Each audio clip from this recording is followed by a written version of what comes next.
Good afternoon, everyone. I would like to call this meeting the Special Commission on State Institutions to order. My name is Matt Wett, and I'm one of the co-chairs. My colleague Edwin is the other co-chair. Before we begin, I'd like to let everyone know the commission must follow open meeting law. Any votes taken during this meeting will do via roll call vote. We ask the commissioners please mute themselves if they're not speaking, use the raise hand feature if they'd like to speak. Before speaking, please speak your name so everyone knows who you're talking to. For any questions posted for the audience in the Q&A for this meeting, see if we'll review the questions or hold them till the end of the meeting. Today's meeting is scheduled for 2 hours. We'll have a 5-minute break halfway through. We hope everyone has a moment to view the agenda. These are the items we'll be discussing today.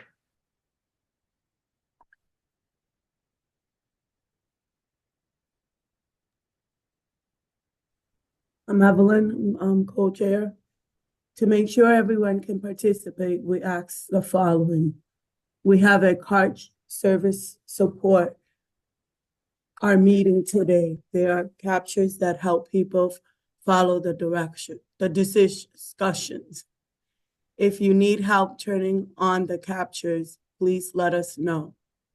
We ask that people speak at a non-rushed pace and provide yourself with a brief pause for the card transcribes to write what you have said.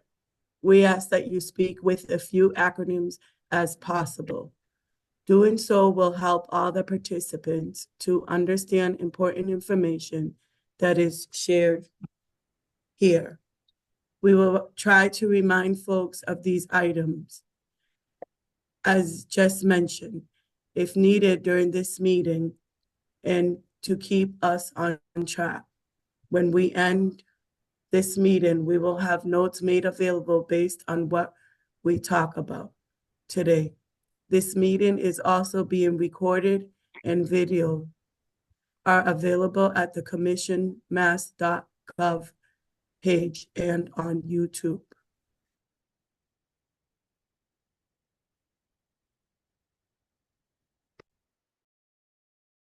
I mute myself. This is Matt Ian. We want to announce that Evelyn, who has served as a special commission, co-chair special commission with me, has stepped down as a role as co-chair. She will be staying on as a commission member, and other commissioner Kate Beckton has agreed to step into the role of co-chair with myself. Thank you, Evelyn, for the work you had did as a co-chair. A lot of behind the scenes that a lot of people see, so we have a lot of work that she does. So thank you. Evelyn, Kate, you want to say a few words? Thank you for giving me the privilege of being the co-chair. I really appreciate it. And thank you, everyone, for giving me the opportunity to step into Evelyn's shoes. I'm very much looking forward to it, and I apologize because I'm driving right now. Thank you, Kate and Evelyn.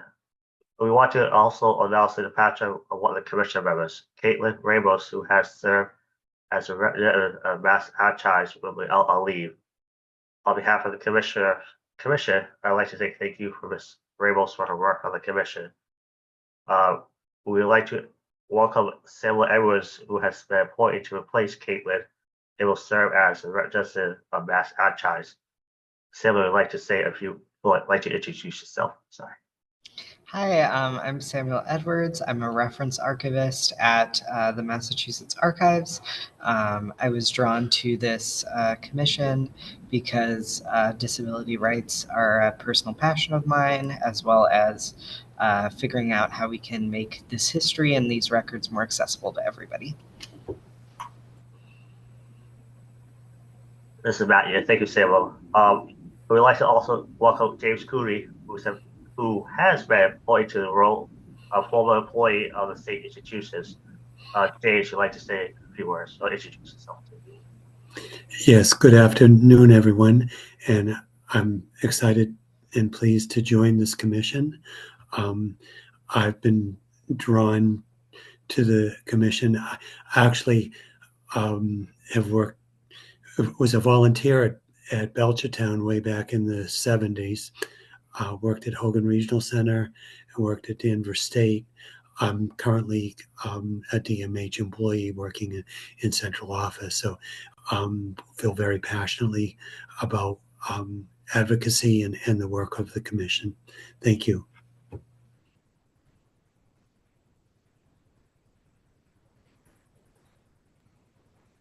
We would now like to invite Emily from Cedar to provide a high-level recap of our last meeting before we vote to approve the minutes.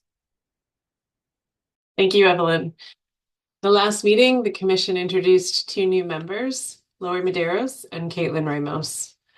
There were updates from 3 working groups.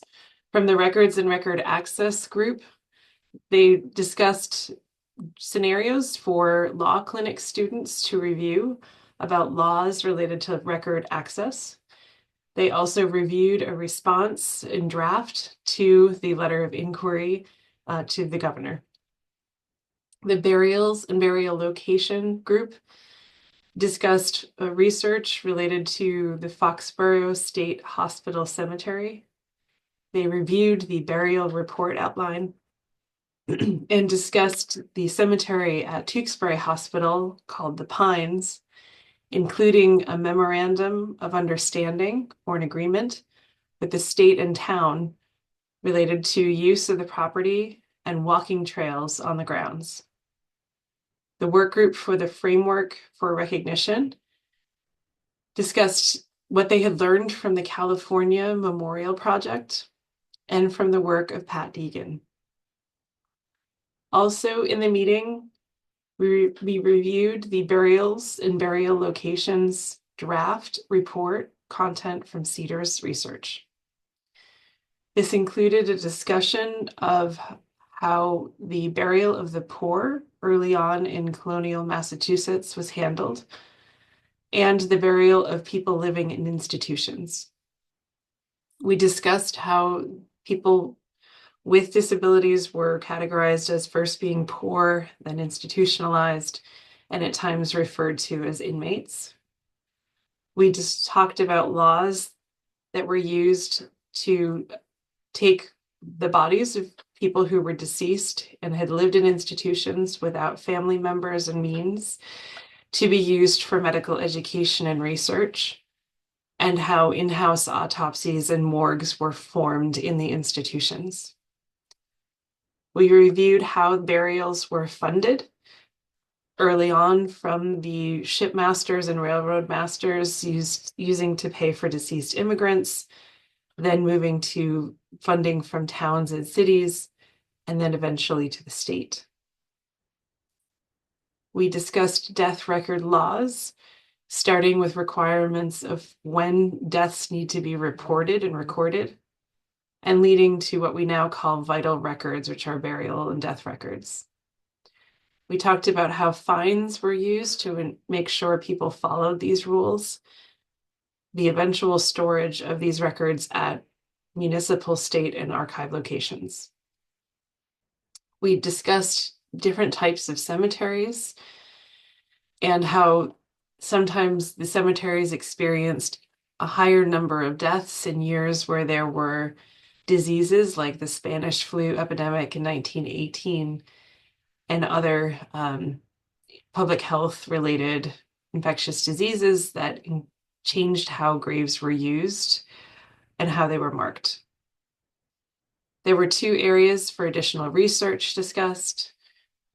One was related to the cemetery for bodies donated to science at the Pine Hill Cemetery in Tewksbury, and there were examples of institutions with possible unmarked graves discussed, including those with locations with what we call anecdotal evidence, so not hard facts, but suggestions that things might be buried in a way that were unmarked, and locations that do have documented evidence of unmarked graves. Thanks for the chance to provide this summary. Thanks, Emily. This is Matt again. Before we dive into this after discussions, we have to vote for the commission's meetings back in September. Draft copies of the meetings were emailed to the members earlier this week. Do any members have any suggestions, changes to the minutes?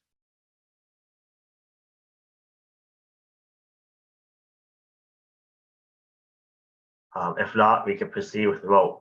As usual, we will conduct a roll call vote. So if everyone can please unmute themselves for a minute, we'll call your names in alphabetical order.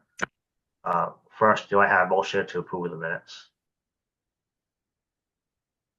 I offer a motion to approve the minutes. Thank you, Laurie. Do I have a second? It's I'll Andrew. second. Oh, go ahead. I'll second. Thank you, Vesper. We will now read out the member's name, please. Hi, everyone. This is Christine Roa from Cedar, and I'll be reading out the names for the roll call. We'll start it off with Elise Era. I believe she's out. Following is Kate Benson, Yes. Sister Linda Bessam, Reggie Clark, James Cooney,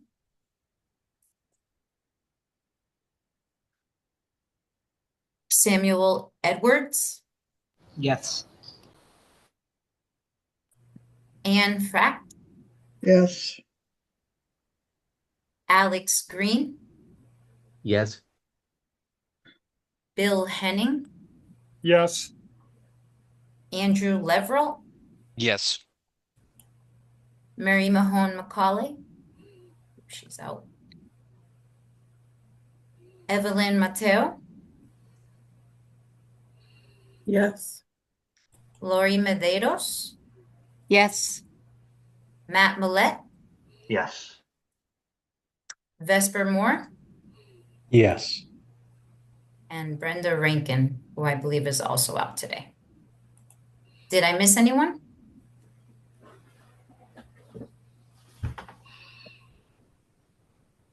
Thanks, everyone. The minutes are approved. As a reminder, copies of the approved minutes and all the materials for our commission meetings are available on the commission's webpage. We're going into a new stage of the commission. In the months ahead, we have really hard work to do.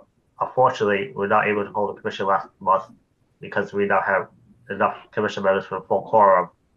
Since we have a lot of material review for the end of the year, Emily and I asked Tia to send out a whole out for calendars for full commissions meeting on December 12th at 2:30.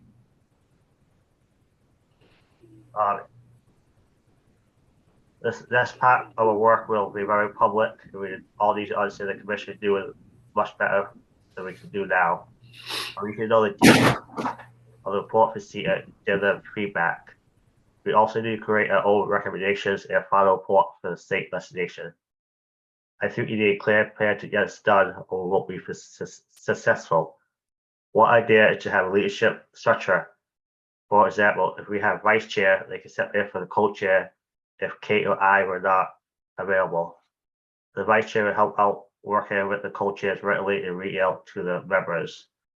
One example is I work nights and I like to sleep during the day, so if we need votes happen, they would step in for me Kate if that is not available. Another job is we like to think about is secretary. This person can help out write things for the commission, like letters. For example, a letter to Secretary Walsh. This will also help over the draft versions of the final report for CETA. The other comments, for the commission meetings, create draft materials for the commission to review and help finish the report based on recommendations. I'd like to open this up for discussion now. If any comments or questions. Alex, I think your hand is raised first. So just to understand correctly, if I may, so we would be creating a vice chair and a secretary position going forward because of the work in the next 6 months or so before we finalize the report. Is that correct? Yes, so we would take a lot more responsibility, and that's kind of us away from CETA. With me working nights, Kate having a job, we would like extra help. Well, like speaking for Kate, hopefully she recently, but I work nights, so I sleep like 9 too, and a lot of people wake that time, so that's time to get answers. So a co-chair, if I can't do it, will help us out. So. Well, this is Alex again. I like the idea. I support it. My schedule is a little bit variable through the months ahead, but you've all done an enormous amount of work. I live in papers and records and paperwork and letters and writing and all of those things. So I would be more than happy to be a secretary if the group wants to go forward with this structure. And I think I can see where it would really help. And I do think we have a lot. I can just see, just reading the reports, which are the draft reports are amazing, and it's a huge amount of work. And I can see the workflow that's coming down the line, and it's a lot. So if I can chip in with that, I would be more than happy to take that on. Should everyone decide you want to go in that direction? So I think it sounds sensible to me. So Thank you, Alex. Does any other commission members have any comments or questions? This is Kate Benson. I think it's a fantastic idea to have the vice chair, and especially a secretary too. We've got so much paperwork going back and forth. The only thing I personally had a comment on, as I brought it up to Jen, is that I cannot make 2:30 meetings. I don't know if there's anyone else who's struggling with the 2:30 time. But obviously, as a co-chair, I'd like to be able to be on the meeting as it starts, as opposed to traveling for the first 20 minutes of it.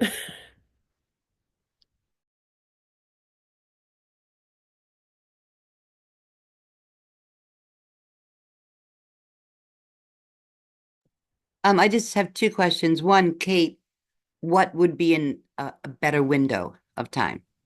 I can do 3 o'clock. I'm usually home about this time. Okay. Is there a mechanism in which we can consider that?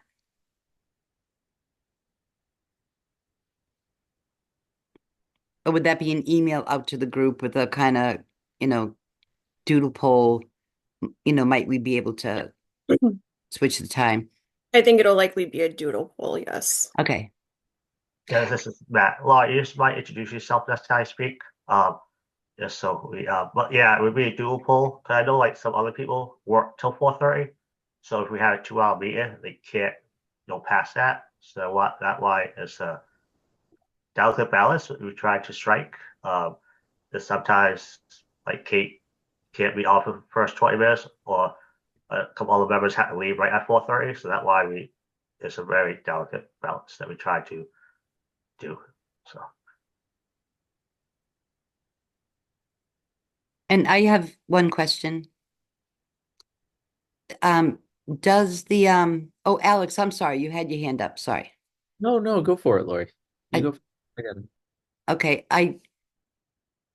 the work and the reports that are formulated through this group, do they get filed with any one office or any person out of the Executive Health and Human Services commissions, or the governor, or any other branch of leadership in Massachusetts? Or is all the work just held here and we report to the legislators? I just wasn't sure. This is Matt. I don't know that answer. I don't know that Emily or Sia or Alex can help with that answer. Hey, this is Alex. Yeah, these are good things. These are all things I'd be happy to do, sort of a secretary role sort of thing. I think for the meeting point, we could cut, I'm happy to look stuff over with Cedar and try to balance the two. Like we could do the agenda where we weight votes. So we put votes that are important early in a meeting if it's, happening a little bit later. So if people have to leave early, we'd still be able to vote on key things, or we could move votes to later. Like there's ways to, I think balance out an agenda and maybe go back and forth every other meeting between 2:30 and 3 if it's easier. There's, I think, lots of things we could consider scheduling wise without making it bonkers for everybody involved. But in terms of where the filing goes of the report, the final report, if I'm remembering correctly, and we can pull up the language of the statute on the commission side, but it should be going to the Speaker of the House, the Senate President, and the Governor's office, I believe. And I think that it all goes out through, gosh, there went the proper noun for me, but there's it goes through one of the offices in the State House. So it would be a formally delivered final report to them. So, And is that like annually or just this one time. So our mandate this? through the end of July, and that's kind of what we're moving into, is this legislative session is kind of the end of our round, at least for now, according to the statute. And so as we gear up, that's what the final report goes to. And we're kind of looking at the stage we're at, is we're looking at the draft versions of this and then commenting on them so that we can really hone in the new year on the finer points, I guess, of a final draft. And that's why it's kind of building up, because all that information is cascading toward Cedar and toward us into one thing. So can I just make one more point on this thread? My organization, Mass Families, we advocated for a law, Chapter 171, the Individual and Family Support Law. After 11 years, it finally passed. And we file annual reports. And it goes to the governor's office. But what we had never established, and I would love this group to consider, is we file an annual report with the governor and then we just go, okay. But we never established a way to sit down and have a brief cross-directional conversation about the report and the work. So it feels entirely anonymous without having that kind of like, we'd love to have an opportunity to sit down and discuss the report that we sent to you, 2 weeks ago. We're very excited about the work, that type of thing. Because I feel like we never established a way to get feedback from the report, from the speaker, the governor, and the third person you mentioned. I think that's the exact same amount of the same folks that we file with. So moving forward, if the group might consider just that one little exclamation point at the end of filing a report, maybe just a request for a brief, Zoom call to ask if they have any questions about the report, to thank them for all their support in the work and how we look forward to continuing to work if it works out.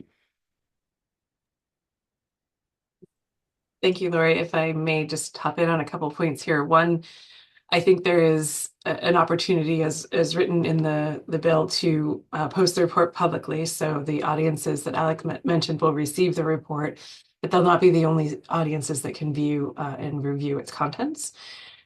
There are some discussions about some legislative briefings and some more high-level summaries to be shared in other formats in addition to the final report. And just a word about the next phase, in that CEDAR's report will essentially be the gathering of facts as we have been able to complete during this period. Those facts can serve as the basis for the committee's recommendations. The next set of drafting, and I think this is where the secretary role becomes really helpful, is that you could, for example, have CEDAR's report as an appendix, but the recommendations of the commission are perhaps what is the start of the final report that is issued. And it's that drafting and considering of what do we want to do given all of these facts or gaps we've seen in laws or processes or whatever in terms of next steps. And so those recommendations could essentially serve as the primary section of your report.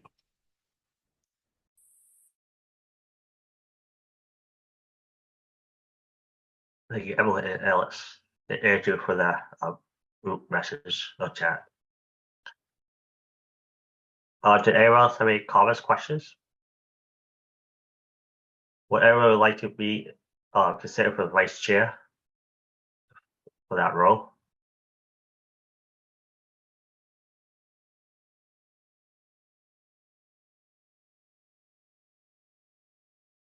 Can I have a motion for vote to put Alice in as secretary of the commission? I'll make a motion. Thank you, Vesper. Do I have a second? I'll second. Thank you, Ann. So now we'll do a roll call vote. Please unmute yourselves. Cedar will do the roll call, please. Thank you. Hi, this is Christine Roa from Cedar, and I'll be doing the roll call. Thank you, Matt. I will start with Kate Benson, Yes. James Cooney, Yes. Samuel Edwards, Yes. Anne Fract, Yes. Alex Green, I think I should abstain from that, right? That seems a little bit, I'll abstain from that. Bill Henning, Yes. Andrew Leverill, Yes. Evelyn Mateo, Yes. Lori Medeiros,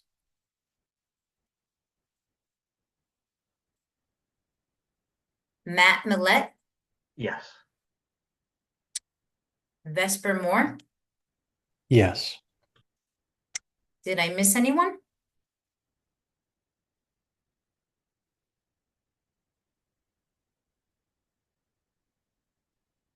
Cool. We have a total of 9 votes for approval. Thank you, Christina. Yeah. I'd like to make a motion to create the vice chair this meeting that asks to find a candidate for the sub meeting, if possible. Do I have a motion?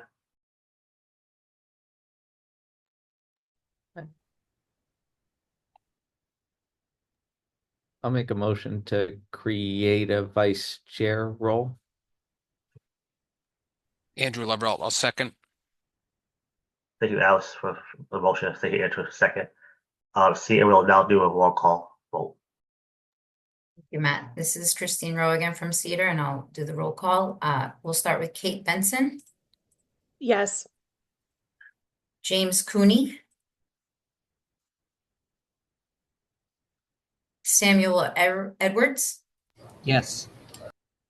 Anne Fract, Yes. Alex Green, Yes. Bill Henning, Yes. Andrew Leverill, Yes. Evelyn Mateo, Yes. Lori Medeiros, Matt Millett, Yes. and Vesper Moore. Yes. Thank you for Christina for the roll call vote. Evelyn, would like to speak now? The next item on the agenda is to report from the 3 workshops: recorders and records access, burials and burials location, and the framework of remembrance. At this time, the work groups have concluded as the tasks of the work groups are now completed. We want to thank the commission members for participating in this work group. There has been a lot accomplished through these work groups, including Letter of Inquiry Work Group, which draft the letter of Governor Haley and Secretary Walsh after records were found on the old building at the Fernal in January of this year. The Records and Record Access Workshop draft some possible legal scenarios from Harvard Law students to research. Create a draft of the letter in response to Secretary Walsh's letter received in July and input into the data collection tools to collect the inventory of records not held by state archives. The burial and burial location workshops had put into a gap analyze total to analyze the conditions of the institutional cemeteries and research guardians on steps to take with when a possible unmarked grave is identified. In the framework for remembrance groups, heard talks about 5 different groups about their work to restore cemeteries and how they are remembering the former residents and patients of state institutions. And we would now like to invite each group to share reports on the work they have done since our last meeting.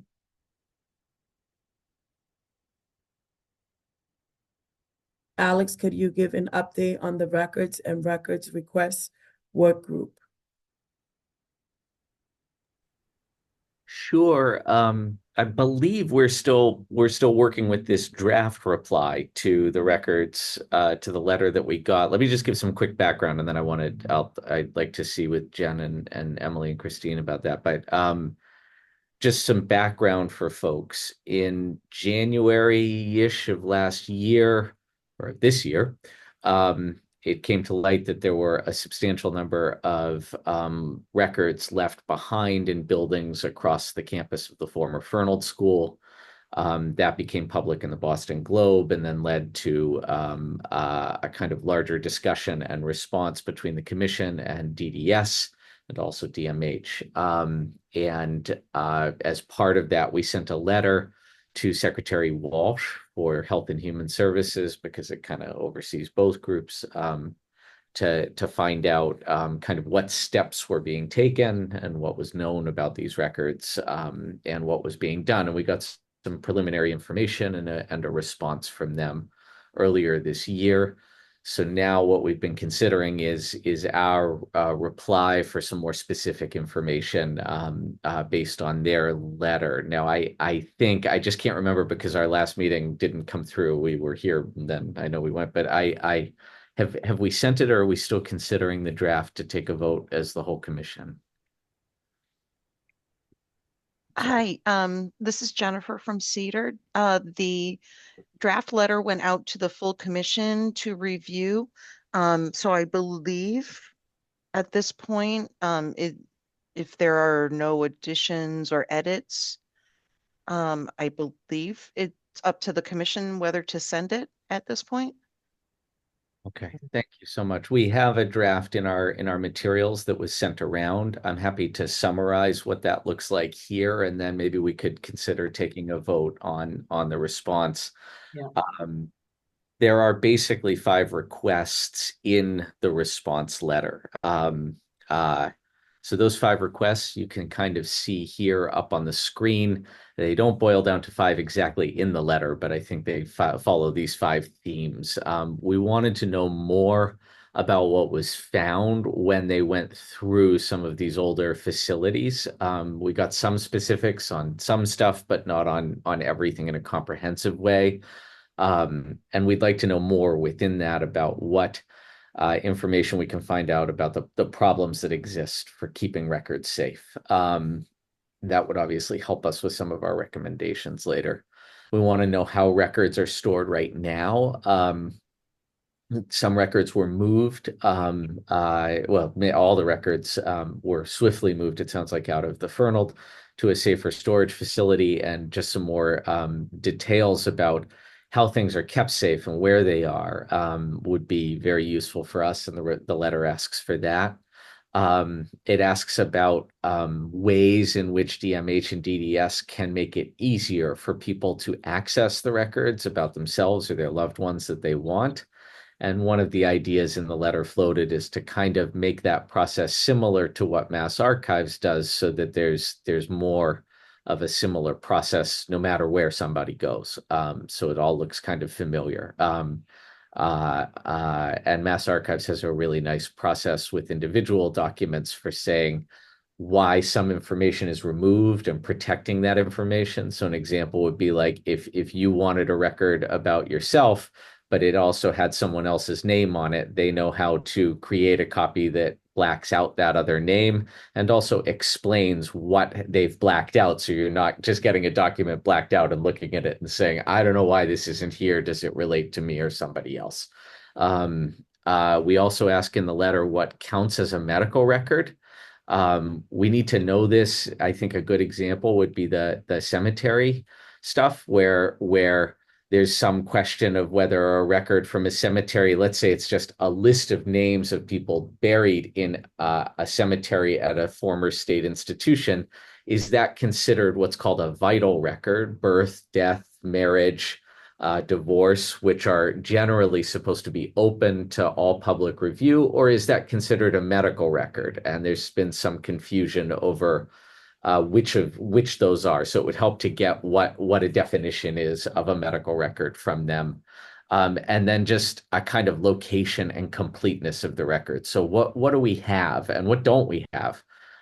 Because one of the things that we can think about is that it may be really hard for people to hear that a record they're looking for doesn't exist anymore, but that's probably still kinder for them to know that up front than to go through a whole process of asking and looking all over the place only to find out later, like, oops, it actually turns out those aren't there. And that would obviously be a lot more hurtful. So if we can start to find a way to tell people like, geez, we're really sorry and we know you're looking for this, and maybe we can tell you a little about the place where your loved one lived, but we can't actually, we're never going to find a record about them. That might be a better way to go about some of these things. So we've asked for some answers on those things in the letter.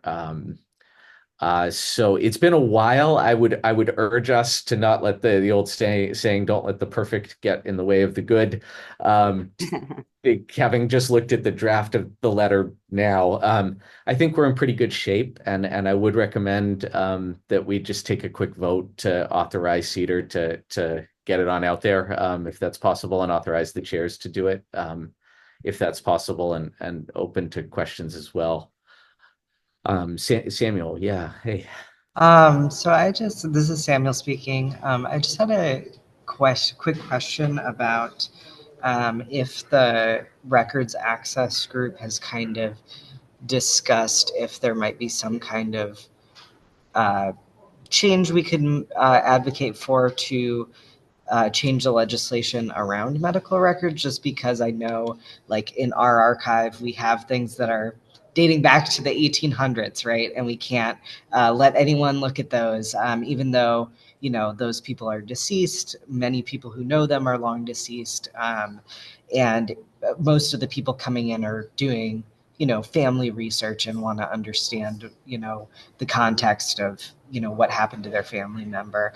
So I wonder if there's been conversation around advocacy for changing that, because I know some states will say, you know, after 60 years, after 90 years, after the death of the person. And as I understand, Massachusetts is the most restrictive in terms of how long medical records can be restricted for, that it's the only state that says in perpetuity. So I'm not sure if this is related to the work the records group is doing or not, but I just wanted to know if there's been conversation around that. A terrific question. What I can say is a few things. The short answer is yes. And what we've done is we pulled together the information from almost all the states. We reached out to every single one of the archives and we got their policies from all the other states that we could. I think we didn't get it from 3 or 4 of them. Just a glance at that, and I can send you a summary that I kind of tried to pull together, that we are one of the most restrictive without question. And what's nice out there is there's lots of different ways that other states handle this. And we can look at that draft legislation. Then what we did as a working group and then as the whole commission is we That's where Cedar arranged for some of these law school clinics to dive really far into some of the issues. And so what's going on right now is the Harvard Law School students that we were able to get on board are looking specifically at that issue. And they're going to provide us with a kind of overview of everything you're asking about by the end of the year, with the hope that then we can kind of make some recommendations based on what they've found about the overarching law and policies on this and what other states are doing. At the same time, just as an anecdotal update, I did hear just this week from some folks up at the State House, and I think to add urgency to what you're asking about, they're really waiting for us to there is a bill in front of them. It's been in front of the legislature 3 or 4 sessions to make these laws less restrictive. They're really looking to us as a commission to make recommendations as our final report before they're going to take action. And I think a key area where we're going to need your expertise being at the archives is there seems to be a bent for them toward trying to restrict the type of record more narrowly than just saying all the records at the archives. And what we were discussing was I think in their minds, because they don't know these records, they're thinking, okay, what if we just say all the records that were at DDS? But as you know, that gets really messy when you go back in time before there was a DDS. And the question becomes, well, which records and which agencies? Or a scenario I gave them was someone might want the records on a relative, a distant, like I know of someone, their great grandmother who was in a state institution. But if they over restrict it, they might get the person's great grandmother's records from the institution. But if she was committed, and we know she was, from another state agency somewhere else, they would just run into another wall right away where you would say, actually, that other agency isn't under the law, and then you're not going to get that record. So we need some really specific expertise on that. And I think we'll start by getting the answers from the Harvard Law Clinic about what's going on around the country, and then we can kind of go from there. But you're spot on, and that is the stuff we've been looking at. Sorry, that's so long-winded, but I hope we have newer members here, and I hope it's just good background on the kind of work that we're all doing. No, thank you, Alex. That was very helpful. And another thing I wanted to flag about this is on point 4 of what counts as a medical record. So thus far, our interpretation of the law at Massachusetts Archives has been that any medical information is redacted, and that includes, the fact that someone was in a state hospital. So more clarity around that would be helpful, because that's the reason why those burial records have been restricted, because just saying someone was at a state hospital, is implied in releasing the burial records as medical information. That's great. And I thankfully we have the Cedar folks on the call, and we'll take notes on this, and let's pick that up, because I think that is a really crucial one. And certainly we want to know that from everybody, right? So it try to get to some unified definition on it. So Lori, go for it, please. Yes. First, I want to apologize because Jennifer had sent the letter out with plenty of time to give feedback, and I just didn't do it. Alex, I just have a question about one word in one sentence, and it isn't in front of me. The sentence said something about a sweep of ... And what I was wondering is, well, I have an idea of what I think sweep means.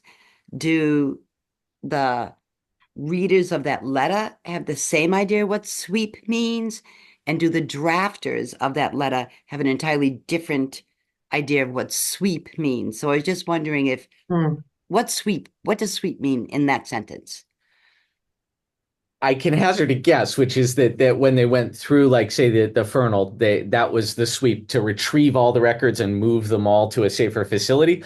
But way above my pay grade, because I'm not a lawyer and I don't know. So I don't know if I can. I think it's a valid question. I just don't know. Can I ask for, this is like a phone a friend. We have lawyers on this committee and Cedar staff. Who's got a thought on that? I mean, I don't know how relevant it is. Yeah. Sorry. No. In this context, I'm not sure it is necessarily used as a legal term.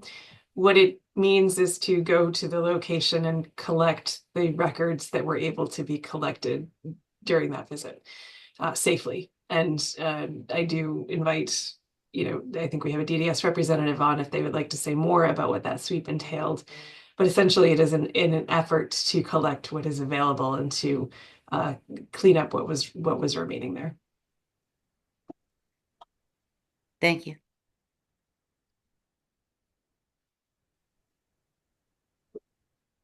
This is Alex. I think it would be okay based on that, just to leave it as is. But if it comes up as an issue in the response, then we can probably clarify it. I think we'd hear from the reps from DDS and DMH if it was an issue. So I hope it's okay. But a good one to keep an eye on, certainly, just in case. So I don't know if we could do Matt and Evelyn, how to do a vote on sending the letter out. Could we do that? Hi, this is Matt. Sorry. Make a motion to approve the draft and send it forward to the I can't think of the word right now. Send it to the person who is, I can't think of the word right now. The secretary, sorry, wherever. So a motion to approve the draft and send it to the secretary. I'll make the motion to send the letter to the secretary. And I would second that. This is Mary. Thank you, Mary. Thank you, Alex. See, I'll do a roll call vote to approve the draft and send it to the secretary. Thank you, Matt. This is Christine from Cedar. Before I do the roll call, I would just like to please ask members to either respond with a yes, a no, or an abstain. Thank you so much. Yep. To begin let's start off with Kate Benson, Yes.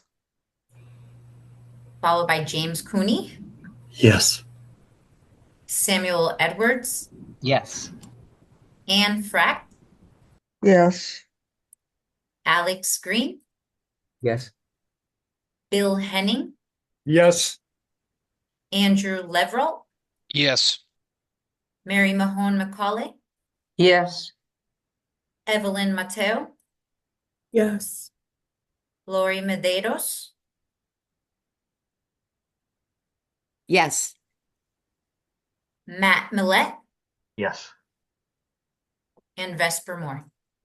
Yes. Did I miss anyone? Okay, Matt, I think we're all set. Thank you. Thank you, Christina.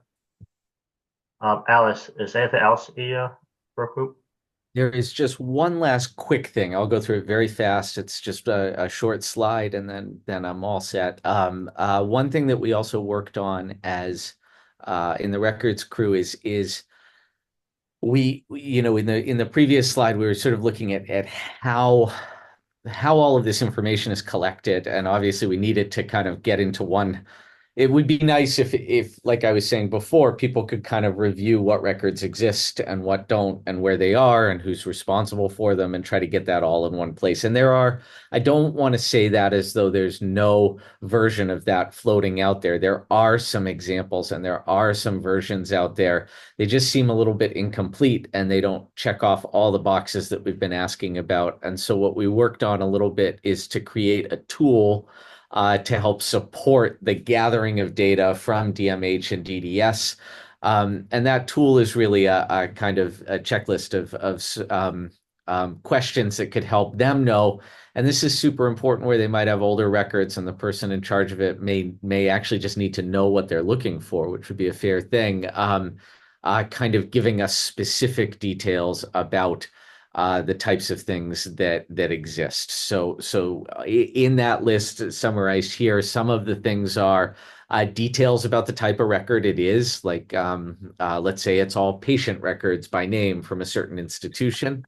If any of those records were approved for destruction by something called the Records Conservation Board, and just very briefly for those of you who don't know about this, there is a state Records Conservation Board. It has members from different agencies around the state. They meet to discuss what records should be kept and sent to the state archives or kept at an agency, and which ones should be destroyed because we cannot keep everything. And they have dates on which things to save and which ones to destroy. And they review those sometimes and make decisions obviously a big thing we're considering in our recommendations is, are those good when it comes to the types of records we think should probably be preserved? And sometimes what we're finding is they've accidentally, through no maliciousness, ended up on a list where it'd be very easy to go ahead and destroy them. And state agencies have been very gracious about holding on to some of them. But we may want to consider asking for changes. But at the moment, the tool would ask if any of them have been approved for destruction, so we would know right away if we need to make a move or a request to save something that might be lost, and just a description of where it's being stored and how it's being stored. So we're hopeful that that tool would be useful to folks. It'd be distributed out to state facilities and regional and area offices. In the interest of time, I think what I'd say is if you have recommendations for things you think it should include, maybe email those to the CEDAR crew. Do not email them to the whole commission. That'd be deliberation, but just send it directly to the CEDAR crew and say, hey, I'd love to see this on that list. And we can kind of catalog it that way and pull it together. So that's a quick summary of that. And hopefully that saves us a little time now. And I think it'll be a useful thing for us to have. And especially Samuel at the archives, folks who have direct and relevant expertise where you just know this stuff inside and out, please chime in with CEDAR and let us know. We really welcome the input. All right. And same with the DMH folks, the DDS folks, like, you know what people experience in a day in the work and what would be a kind way to get a list that's helpful versus something. Well, I think what we don't want to do is create an onerous tool for folks that's just something where they look and they're like, man, I hate this. Like, that's not helpful. So do let us know. And that's it. Thank you so much, everyone. Give an update on the burials and burials location work group.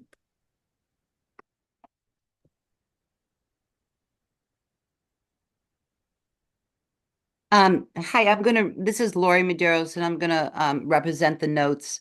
And forgive me if I kind of reduce it and shrink it down to a little bit more manageable bite sizes, both on time, to respect everyone's time. And also, for some reason, I developed a little tickle, so you might see me swallowing some water. So this first point I am going to just talk about a little bit, and that's veterans.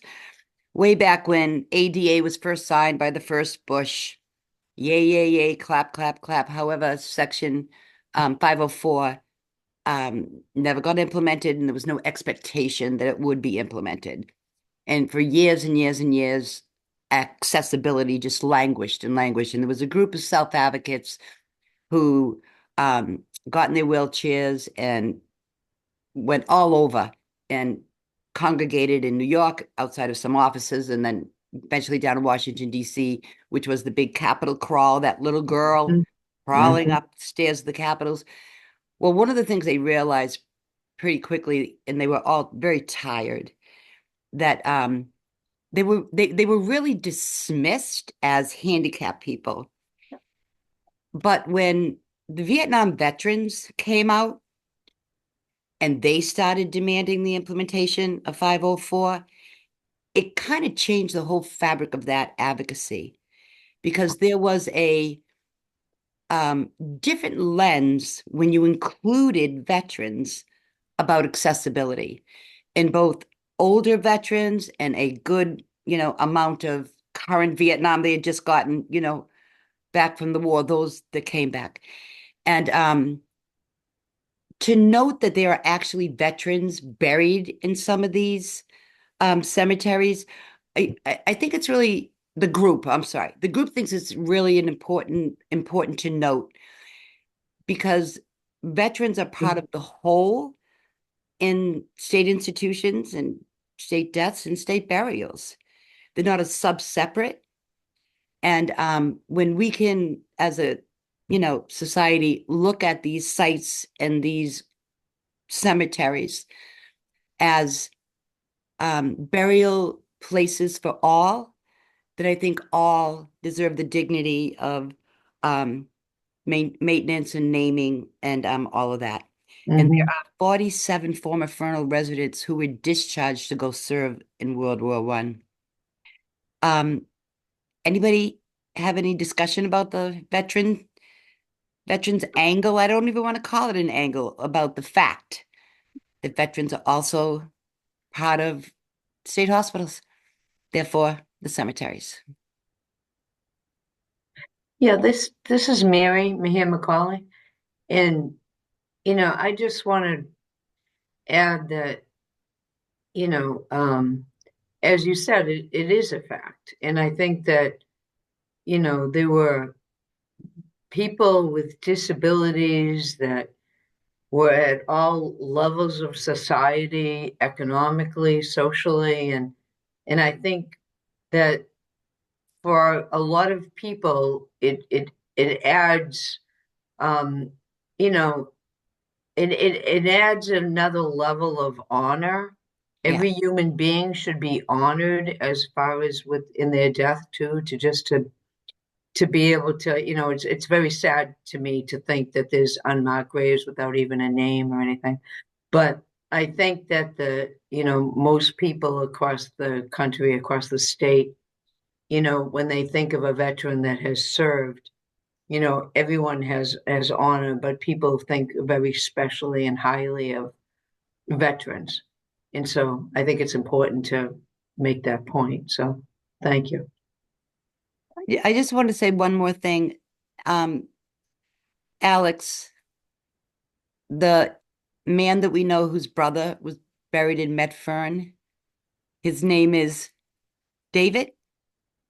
The living person is David and his brother. Yes, David, the brother. When there was that ceremony over at Medfern, and the legislators came and Mary Lou Sudders came, and it was really beautiful, humble, time, and people were given carnations to put on those marked graves. This brother stood up and gave a whole speech. It was so moving on how when he was 7 when his brother went away, and he never knew where he was buried until later, on, I think, basically through Alex's work, he finally found out where his brother was buried.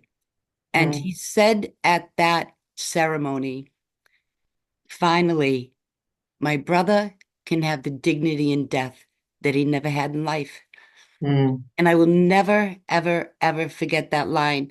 And I think this goes to burials and burials locations, because just like you said, Mary, everyone deserves the dignity of a name. Absolutely. Next slide.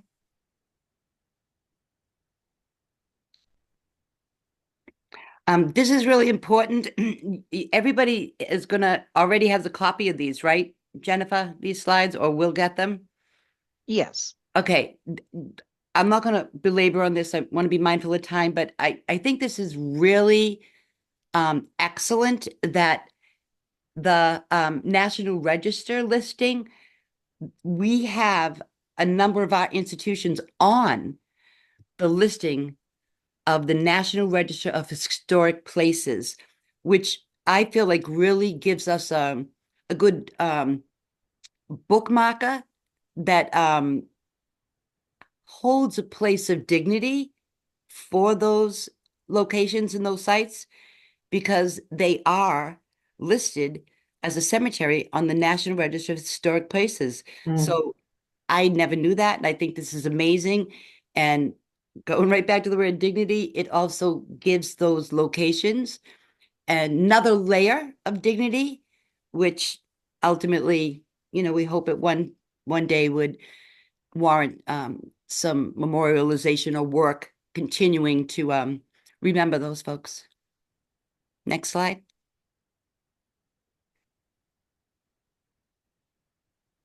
Here are the list of the cemeteries that are on the National Register of Historic Places. And it's, pretty comprehensive. And I really do appreciate that this was done kind of before the commission was ever an idea, before this commission was ever an idea. So I can really appreciate that others have been doing their corner of work before this commission was ever established. And I'll just go real quick. Metropolitan State Hospitals, Medford Cemetery, Rentham State School Cemetery, Tewksbury State Hospital Cemetery, Medfield State Hospital Cemetery, Vine Lake, Belchertown School, State School Cemetery, the two Foxborough State Hospitals, Westboro State Hospital, the Pine Grove Cemetery, Grafton State Hospital, Hillcrest, Monson Developmental Center, Worcester State Hospital, and Boston State Hospital, Mount Hope Cemetery. And I feel like that also lends a level of recognition that hopefully the commission might be able to take to the next step. Next slide. And this is the position statement on state hospital cemeteries.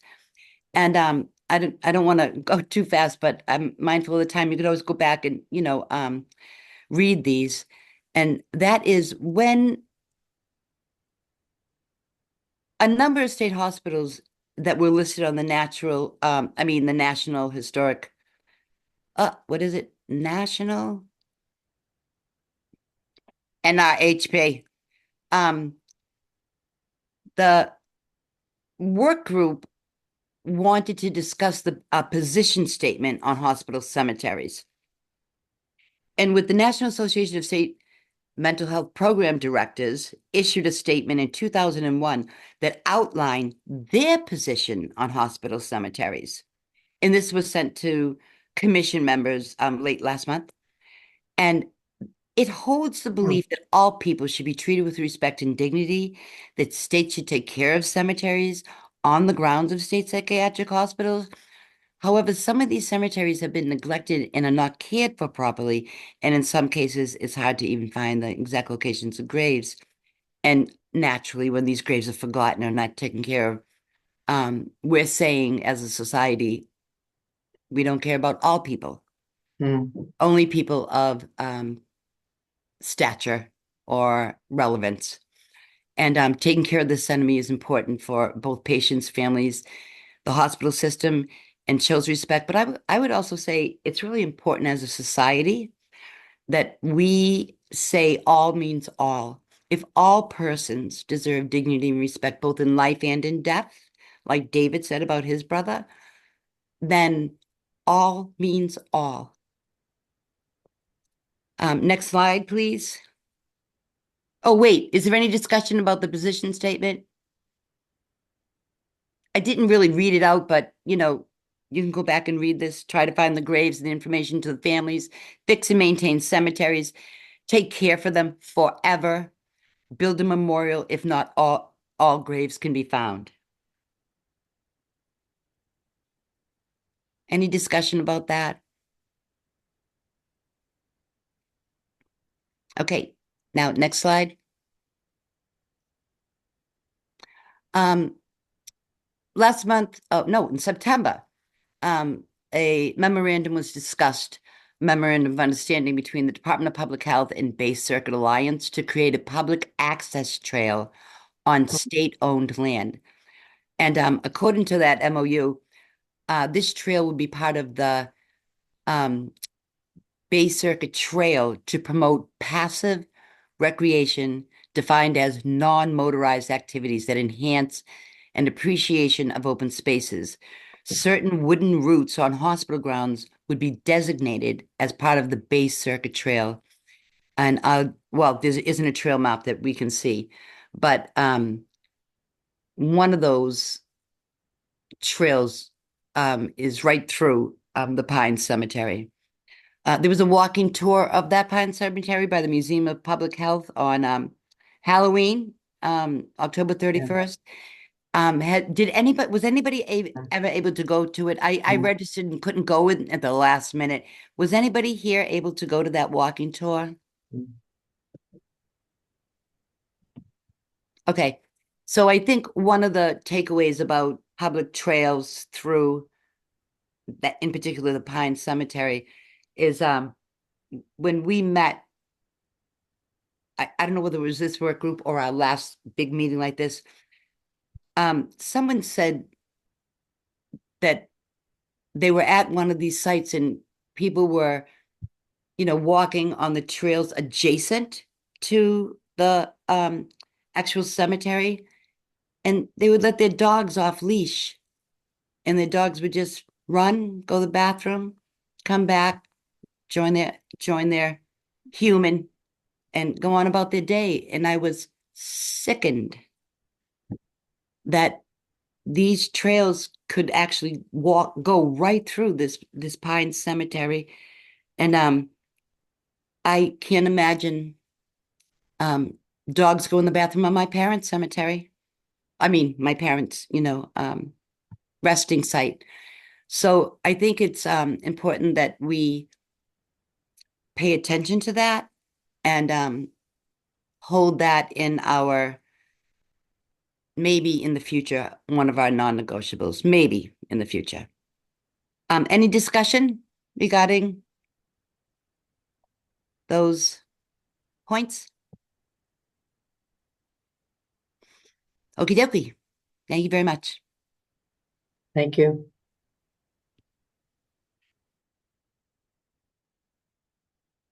Okay, Lori, now we have, someone can give an update of the framework for remembrance groups. Hi, yes, Evelyn, this is Jennifer from Cedar. Reggie is not able to attend the meeting today, so I have his notes. And we'll give you a brief update on 2 presentations that the work groups attended. The first one was in September. It was a presentation with Pat Deegan and Deborah Anderson from the Danvers State Memorial Committee. Danvers State has 2 cemeteries for patients who died there. The oldest graves going back to 1878. And then a second cemetery was opened for women, they called it Middleton Satellite, which was opened in 1903. And between the 2 cemeteries, there are about 770 graves, approximately. And when the hospital closed in 1992, the cemetery was not being cared for. Pat Deegan, who was a former patient at Danvers State, actually came upon the cemetery in 1997. And she was really startled to see that this was what it, in fact, it was a hospital cemetery with numbered markers. And from there, she really rallied other former patients of Danvers State, along with many allies from the community, and started the Danvers State Memorial Committee. Their history is pretty long. The work that they did was many, many years. But ultimately, the work of Pat and Deborah and the rest of the members of the Memorial Committee were to achieve a few things. Some funding to help with maintenance for the cemetery that came from DMH. Also, there was an agreement from the commissioner at the time, Mary Lou Sutters, to mark the graves with names instead of numbers. And by 2002, they had found most of those names. Currently, there's a wall of remembrance at the site of the Danvers State Hospital Cemetery, and to reflect all the names that had been identified. And they really had almost like a rededication ceremony in 2002, and that included the ringing of bells, planting flowers, and reading the names of the patients buried there. What the work group learned from Pat and Deborah's talk was it's really important to engage your stakeholders in any kind of cemetery restoration work. So former patients or residents and their families, as well as community groups and the local government. You'll want to find natural allies for the work. So the Danvers State Memorial Committee found allies with historic preservationists and green space advocates, people who wanted to care for that space. The Danvers Memorial Committee also used the media quite a bit to educate people about the condition of the cemeteries. So they would always make a point to let the local news know when they were holding rallies or making presentations so that they were getting their message out to the community. And finally, don't take no for an answer. Continue to advocate for what you want. That was one of the strongest messages that that Pat gave during that presentation. I don't know if anybody who was there has anything you want to add, who was there for that presentation.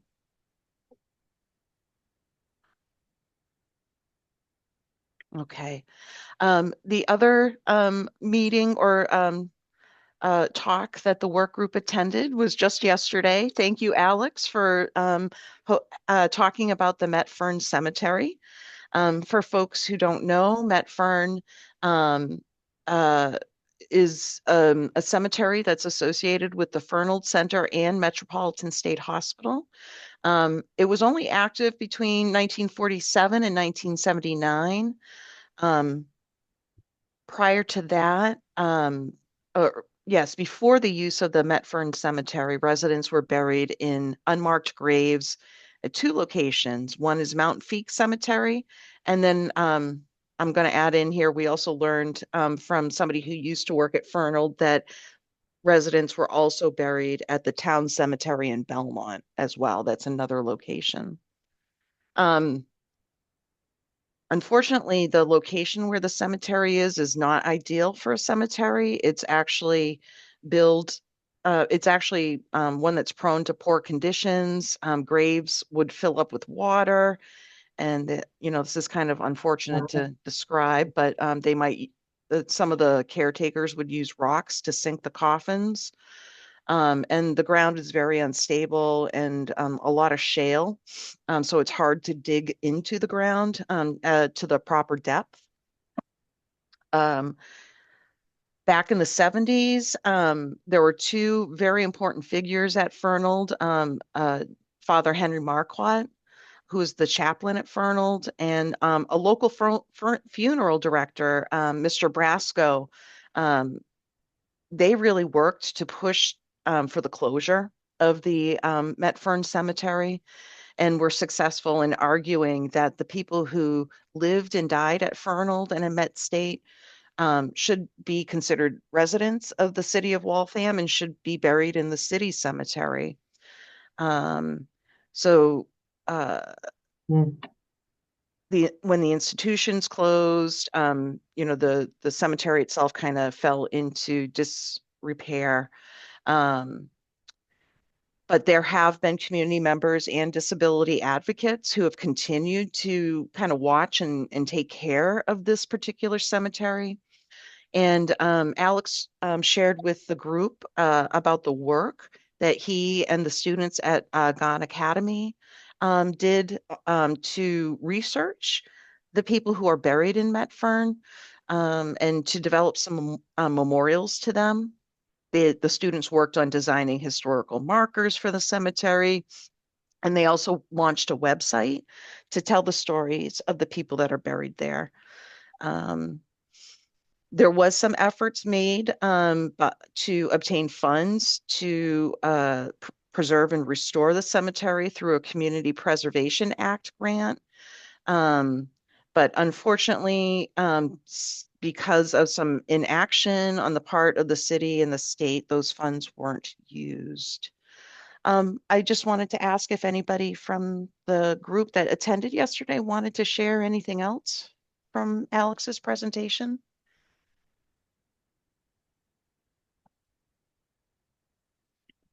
Okay, well, thank you. This is the end of the report for the work group for the Framework for Remembrance. Thank you for all the reports. This is Matt again. I'd like to take a 5-minute break just to get more water or anything. We'll be back at 3:52. So thank you. Okay.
Hi, this is Matt.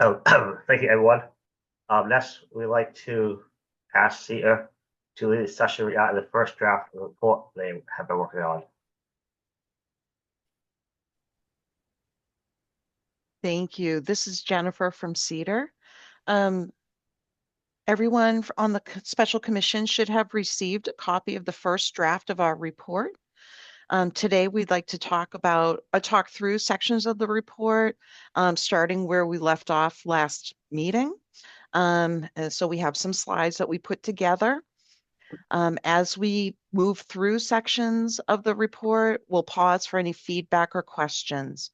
You can also, if you would prefer to, you could send us feedback through this SCSI email address as well. Next slide, please. Again, I want to just put out kind of a warning on the use of words.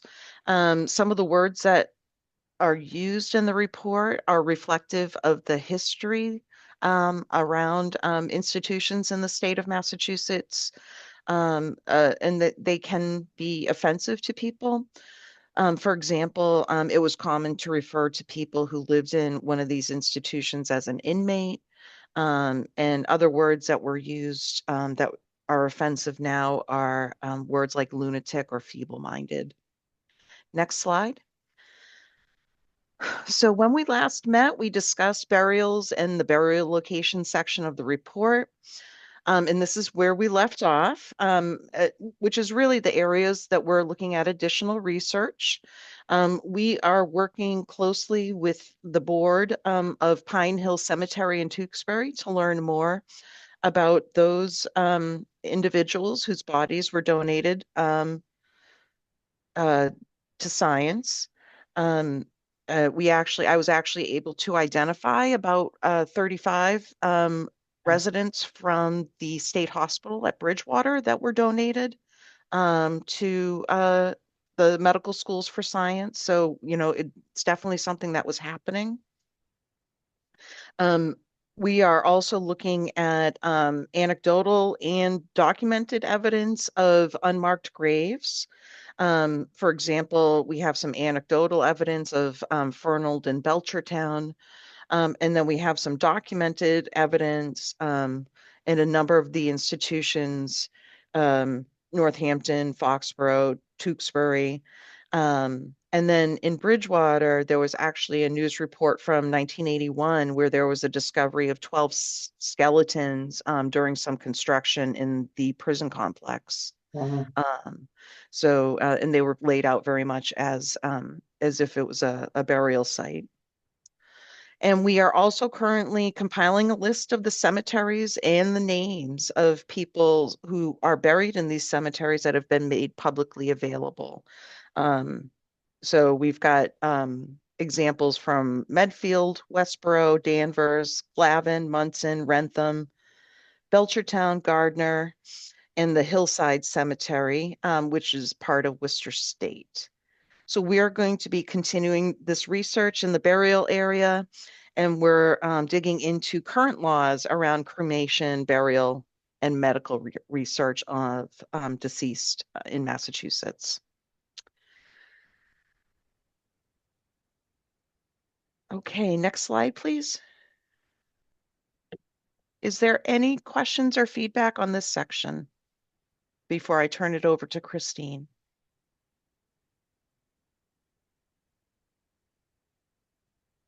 Okay, Christine, I'll pass it over to you. Thank you, Jen. This is Christine from Cedar, and I'll be reviewing the records and records access session. So these are the major topics covered under the records section of the report.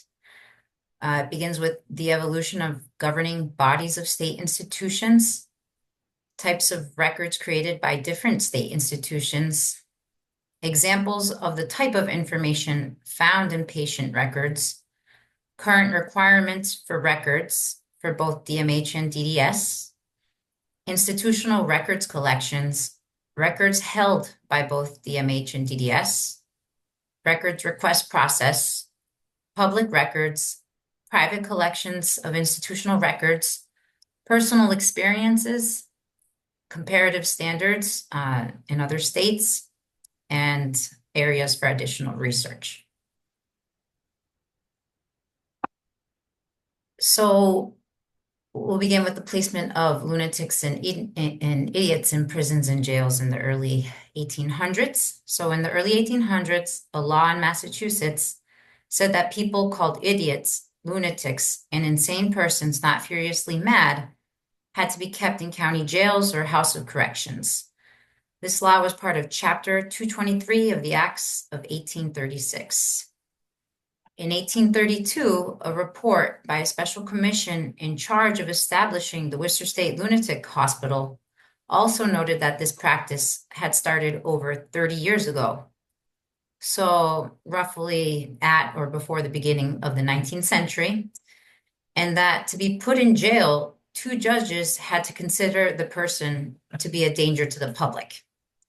They also talked about 3 different groups of people with mental illness, which included those in prison, those who were poor, and those who had money or someone to financially support them.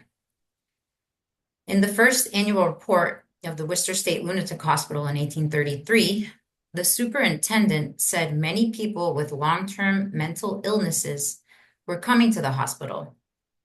And this was expected because many of these people had been stuck in jails, house of corrections, almshouses, and even private dungeons for many years. Wow. In 1841, the law changed, per Chapter 100 of the Acts of 1841, to allow people labeled as insane or idiot to be placed in special places outside of these jails, such as hospitals and almshouses.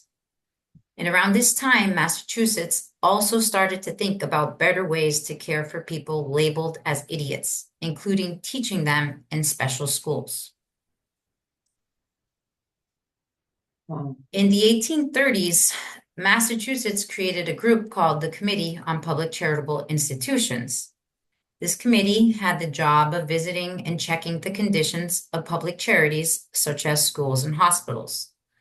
Some of the places they visited and evaluated included the New England Institution for the Education of the Blind, the Massachusetts Charitable Eye and Ear Infirmary, the Worcester State Lunatic Hospital, and the State Lunatic Asylum at Worcester. Are there any questions regarding this section of the report?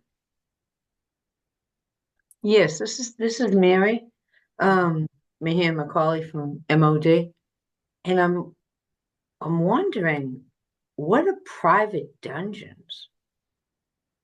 I mean, did they define, was that like private in that an individual or a homeowner would actually lock someone up within their own home? So this is Christine from Cedar. Mary, Yes. I believe we'd have to investigate that further to confirm. Just that term, yeah, okay. I was just curious, especially since it said, private as opposed to everything that we're looking at that was very public and state-run. I don't know if maybe it was a private, I don't know what it was, but okay, thank you. No problem. Yes, Jennifer? Yes, to follow up, this is Jennifer from Cedar. To follow up on Mary's question, it was not uncommon for families to care for people who, they called lunatic or distracted. To put somebody in an attic or in a basement cellar, and it was not uncommon to chain people. Wow, okay. So that's probably what they were referring to. Okay. Well, it's just so outrageous. Okay, thank you. Relatedly, some of the towns in Massachusetts during this time had decided to form almshouses. Others had decided to place people who would normally be in an almshouse in private homes in the community, usually of people with means. They particularly tended to do this with people who, what we would now say today, have an intellectual disability because they did not do well in the almshouses. And so that we'd have to explore whether there's evidence in those private homes, but that would the use of private there is part of what is distinguishing it from the town run almhouse or town run location. Right. Okay, thank you.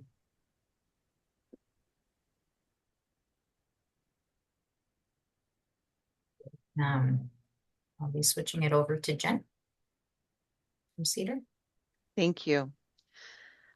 So I wanted to talk a little bit here about the experimental school for teaching and training of idiotic children.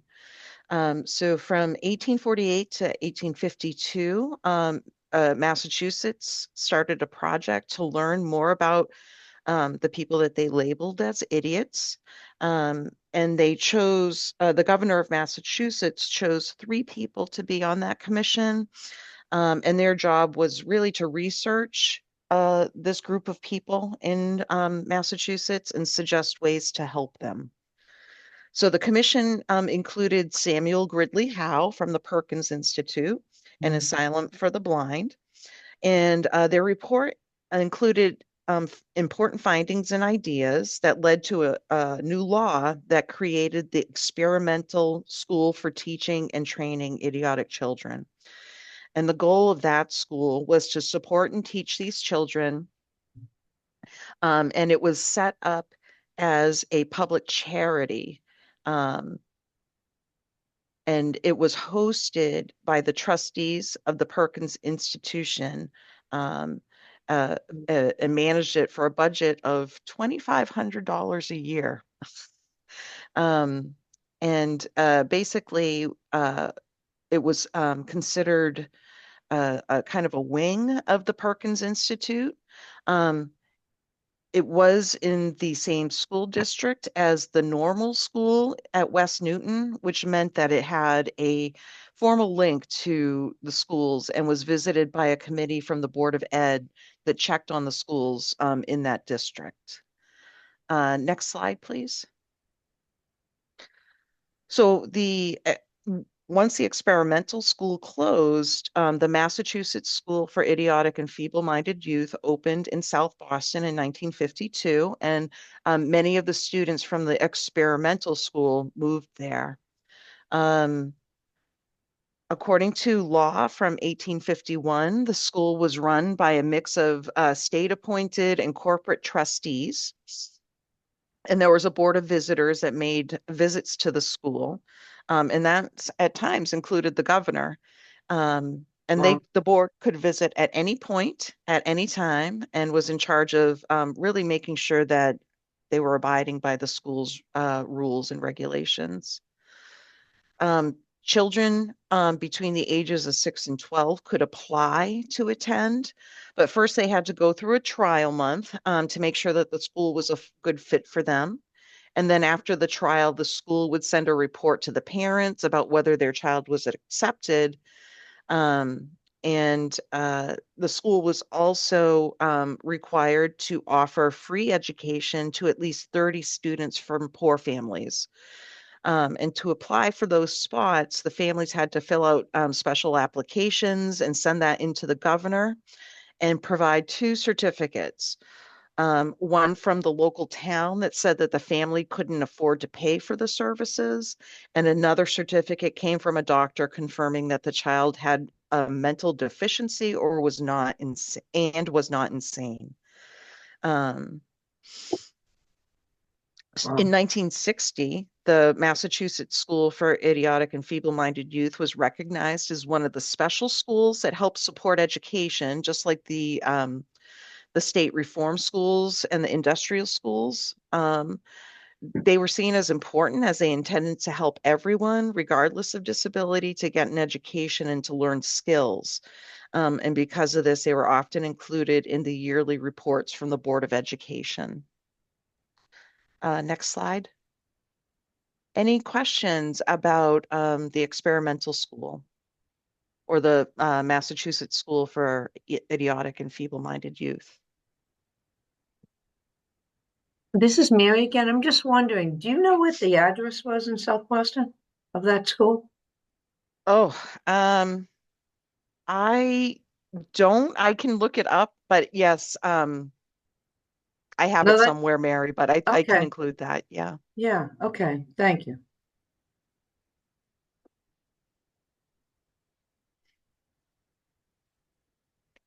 And I think I'm handing this over to Christine.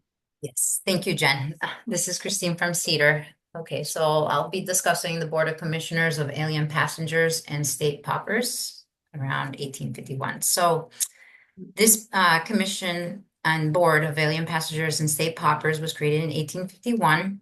This board made sure that the laws about foreign immigrants and people in need were being followed, especially in places like state almshouses.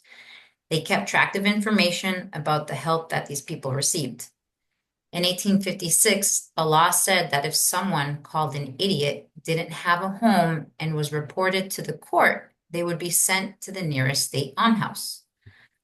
Then in 1860, a new rule allowed the board to help people leave the almshouse or hospital if they asked to go and had a place to stay or someone to help them. But in order to do this, the board had to believe that the person wouldn't need help from the state again in the near future. Records of these removals had to be kept in the institution's official files.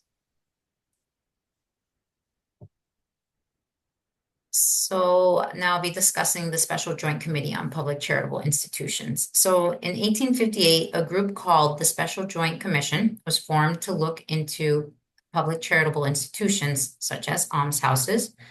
They wanted to find ways to make these places better and more efficient. The commission found that many almshouses had poor living conditions and suggested that the state should eventually stop using them. They proposed moving people labeled as lunatic state paupers from asylums and placing those who were considered insane and idiotic state paupers in separate buildings at the almshouses. Although their ideas faced some criticism, they did help start discussions about how to improve care for these groups of people in need. The commission's work led to plans for a new group that would oversee these charitable institutions to ensure they were providing better care for everyone. Right. So in 1859, a new law was made that created the Board of Control of State Charities. This new board had several members, including the Alien Commissioner from Boston and 3 other people chosen by the governor. The board could move people who needed help between different state facilities like asylums and almshouses, as well as discharge them. Before a patient could be discharged from an institution, the board had to first get approval from the hospital's trustees. If an institution received full or partial funding from the state, the board would collect statistical information about the people they served. Institutions that received state funding also had to have a state representative on the board of trustees. Despite this representation, the state had no direct control over how these institutions were managed. Does anyone have any questions regarding this section?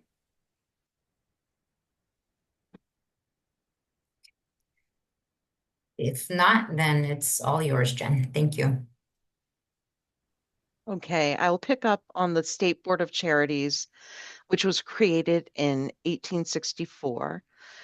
This new board took over the responsibilities of the previous board, which included overseeing and investigating public charities and correctional facilities like prison and jails. The State Board of Charities could move people in and out of these institutions and admit new residents as needed. Next slide, please.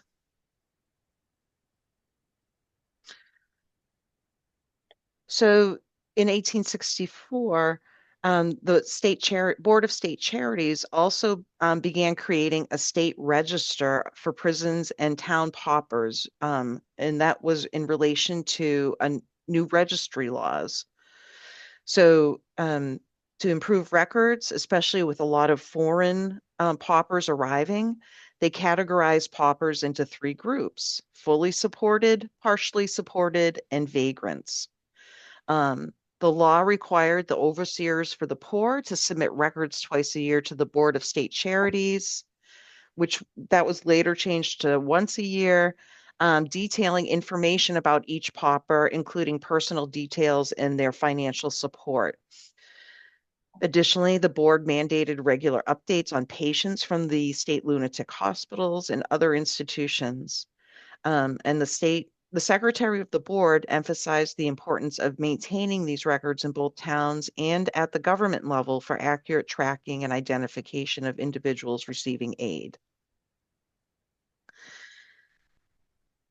So under Massachusetts law, keepers of workhouses, hospitals, almshouses were required to report every birth and death within 6 months.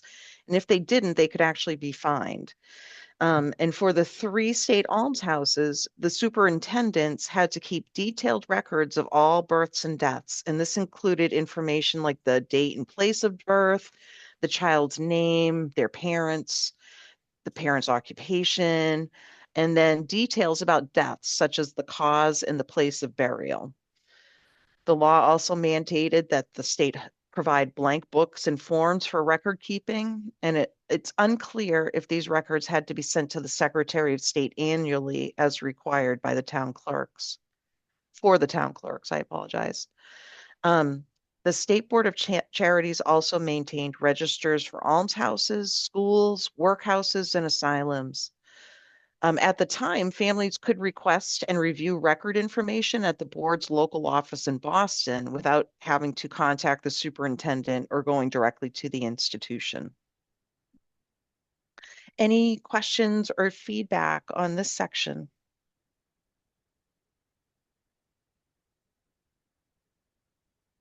I'll turn it over to you, Christine. Thank you, Jen. Okay, this is Christine from Cedar. So from 1864 to 1878, the Massachusetts School for Idiotic and Feeble-Minded Youth, often called the School for Idiots, was recognized in the Board of State Charities' first annual report. This school was partially controlled by the state, unlike hospitals and almshouses. The report suggested that a student's town should help pay for their education like what was required by other students in reform and industrial schools. The school offered different types of learning, such as basic reading and writing, visual lessons, and job skills. Interestingly, this school was not mentioned in the Board of Education's report for 1864. The state primary school at Monson was started in 1855 to take care of and educate pauper children who had no families. It was meant to keep these kids away from adult paupers. After taking in many children from the other 2 state almshouses, some superintendents argued it would be inconvenient and too expensive to have all the pauper children in one place. Because of this, the law was canceled in 1856. Later, in 1866, the state primary school was officially open. The superintendent of the almshouse was in charge of the school's rules. The school could also take children from other almshouses, and the state reform school and towns could send truant children, which truant here means children who skip school, that they could also be sent there as well. In 1872, the almshouse at Monson closed, and the school took over the property. The school closed in 1895. At first, there was no official register to keep track of students, but later they started using a register system from the Board of Education to help with this. Is there any questions regarding this section? Even though I feel like I'm asking too many questions because no one else is. This is Mary McCauley again. I'm wondering if the pauper children, were there any adoptions at that time? Like, were there public adoptions that were allowed, or I'm not sure how the whole adoption system ever started or when it started, or that if you ever saw any of that in the research. So this is Christine from Cedar. Go ahead, Jen, if you would like to. Oh, go ahead. Go ahead, Christine. Just from, thanks, Jen. This is Christine. So just from my research, they for children Yeah. who were from families where there was neglect because of, financial mismanagement or because they simply lacked families, they formed like a labor system for these kids, but essentially kind of was like an adoption system, and it was the indentured service. I'm sorry, the indentured system, and Oh, they were right. bound out as Yeah.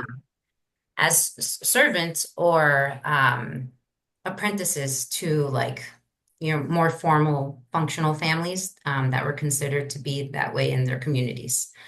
Right. So Right. Before the child labor laws. yes, I mean, they weren't even close to that yet. Yeah. Okay. and All right. good. Jen, I'm not sure if you have anything else to add, but No, I was going to mention the indentured servants, Right. and they were often sent out to be trained in skills so that once they came to be an adult, that they would have some skills and would be able to be self-sufficient. Yeah. But it wasn't. We haven't seen the adoption, but that's an important piece that we can take a look at. Yeah. Yeah. I was just curious. I didn't think that had really begun yet, but I guess that's when some of the like 11-year-old children would work with a cobbler or something as an apprentice or whatever the case might be. Or okay, thank you. It's fascinating information. And I will pick up. This is Jennifer from Cedar. The next slide talks about the Organic Act of 1879, which really combined several state boards into one board called the State Board of Health, Lunacy, and Charity. And this new board took over the responsibilities of the State Board of Health and the State Board of Charity. So they all became one. And they also oversaw public charitable and reform institutions. This board under the Organic Act was also responsible for investigating questionable cases of lunacy and checking the conditions of private and public mental health hospitals and asylums. So at times people would be sent to hospitals and asylums and weren't actually somebody suffering from a mental health condition. The Massachusetts School for Idiotic and Feeble-Minded Youth was somewhat educational, but it was also seen as a public charitable institution. So it did fall under the supervision of the board. Next slide, please. So this section talks about the lunacy laws and commitment records. I'm just keeping track of time. So in around 1880, in order to admit someone to a private or a public hospital or asylum for the insane, the law required a court order and 2 certificates of insanity from qualified doctors.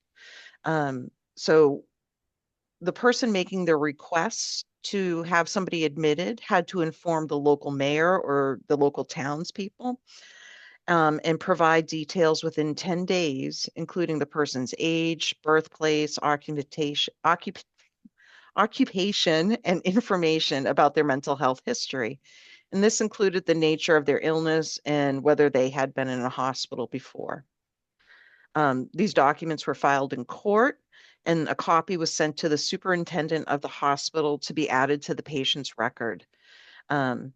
Applicants also needed to provide contact information for up to 10 adult relatives and possibly friends, 2 friends, who would also be kept in the person's record.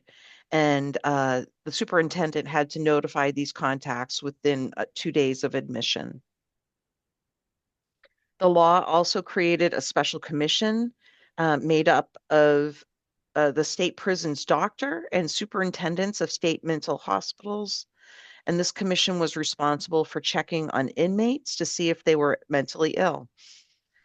If someone was found to be insane, the commission would inform the court, which would issue a warrant to transfer the person to a mental health hospital until they got better. And once they recovered, the person would be sent back to prison to serve the rest of their sentence. And the time spent in the hospital counted towards their original sentence. Next slide, please. And then again in 1886, there was another law that was created, the State Board of Lunacy and Charity, and then separated out the Board of Health. So the Board of Health functions were managed by various departments, and this transition involved the Board of Health overseeing the custody and transfer of public health records from the former State Board of Health, Lunacy and Charity. So they took a lot of records. And some of the state hospitals also became training centers for medical professionals, leading to improved accuracy in insanity certificates for court commitments, among other things. In 1886, the board issued a report and recognized the School for the Feeble-Minded as both a school and a residential asylum, which reflected the dual role as a charitable institution. The Acts of 1886 mandated that applications for admission to the school must be submitted through a local probate court, requiring a court order for commitment. Unlike those committed for insanity, applicants only needed one medical certificate confirming a mental deficiency. And they also, the applicant had to inform the local mayor or selectman and provide proof of this notification to the court. The school itself was required to submit annual and quarterly reports to the Board of Education. The annual reports included things like finances and operations, and also tracked new admissions and discharges. This led to the school being classified among the defective classes in the Board of Education's 1866 annual report. In 1877, a law allowed corporal punishment only for the boys at the State Reform School in Westboro. The 1877 law required that all incidents of punishment be recorded, including how it was done and how long the punishment lasted. Similarly, a summary about the Tewksbury Asylum in their 8th annual report in 1886 noted that patients were receiving better food and clothing than ever before, and they were working more, and that their records were kept of their restraint and seclusion and were more organized. Any questions or feedback on this section?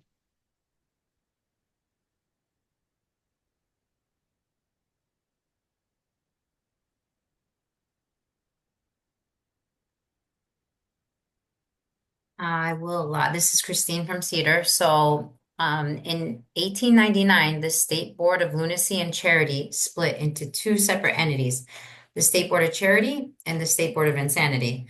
State Board of Charity, this board oversaw the sane paupers at the State Almshouse in Tewksbury and the State Farm in Bridgewater, while the State Almshouse at Monson had closed in 1878, and the state reform schools were also managed by this board. State Board of Insanity. So this board took responsibility for the insane paupers and managed all state hospitals and asylums for the insane. It oversaw 5 state hospitals and 4 asylums, along with various specialized institutions.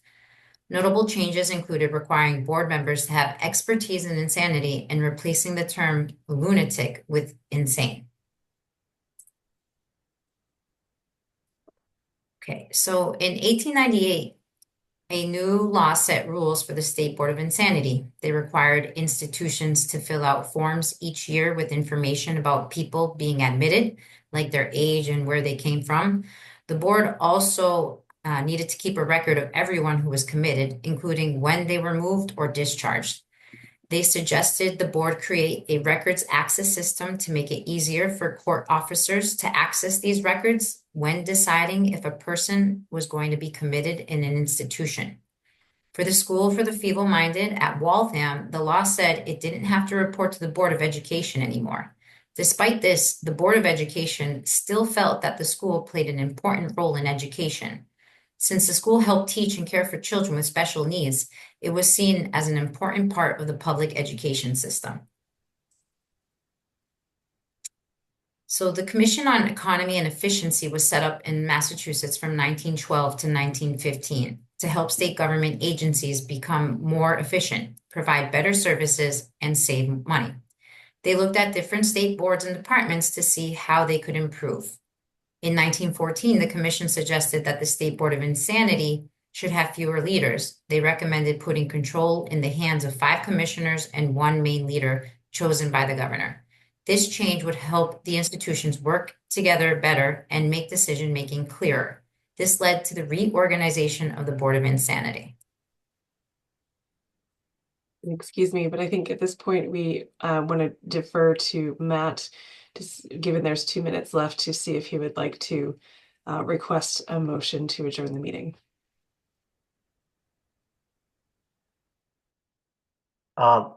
This is Matt. Before we do that, I just like to remind everyone that our next meeting is Thursday, December 12th.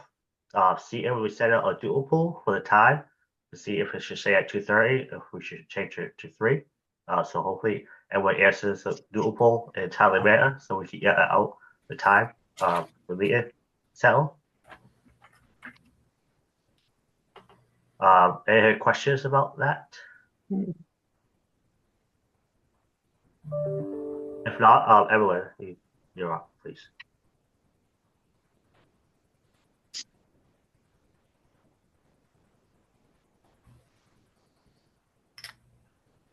Does this work for everyone?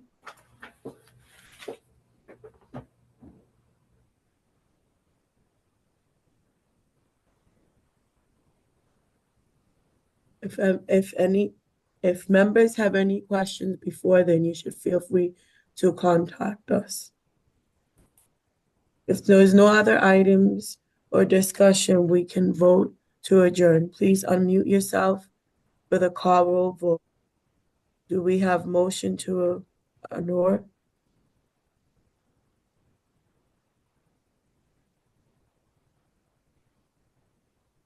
I'll make a motion to adjourn the meeting. I'll second that motion.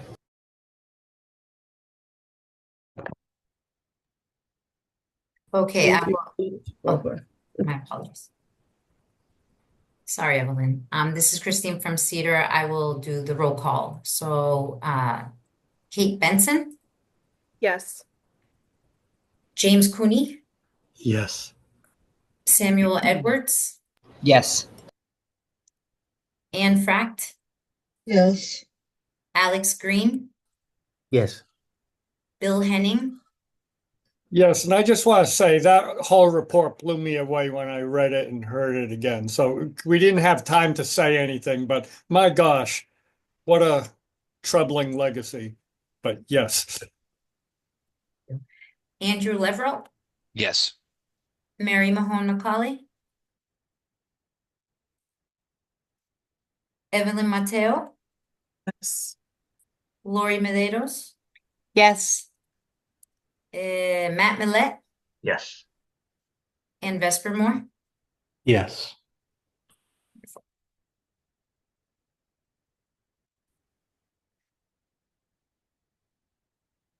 Thank you, everyone. The meeting is adjourned. Thank you. Take care. Thank you, everyone. Have a Thank good you. Thanksgiving, everyone. Same to you. Thanks so much. Okay, bye.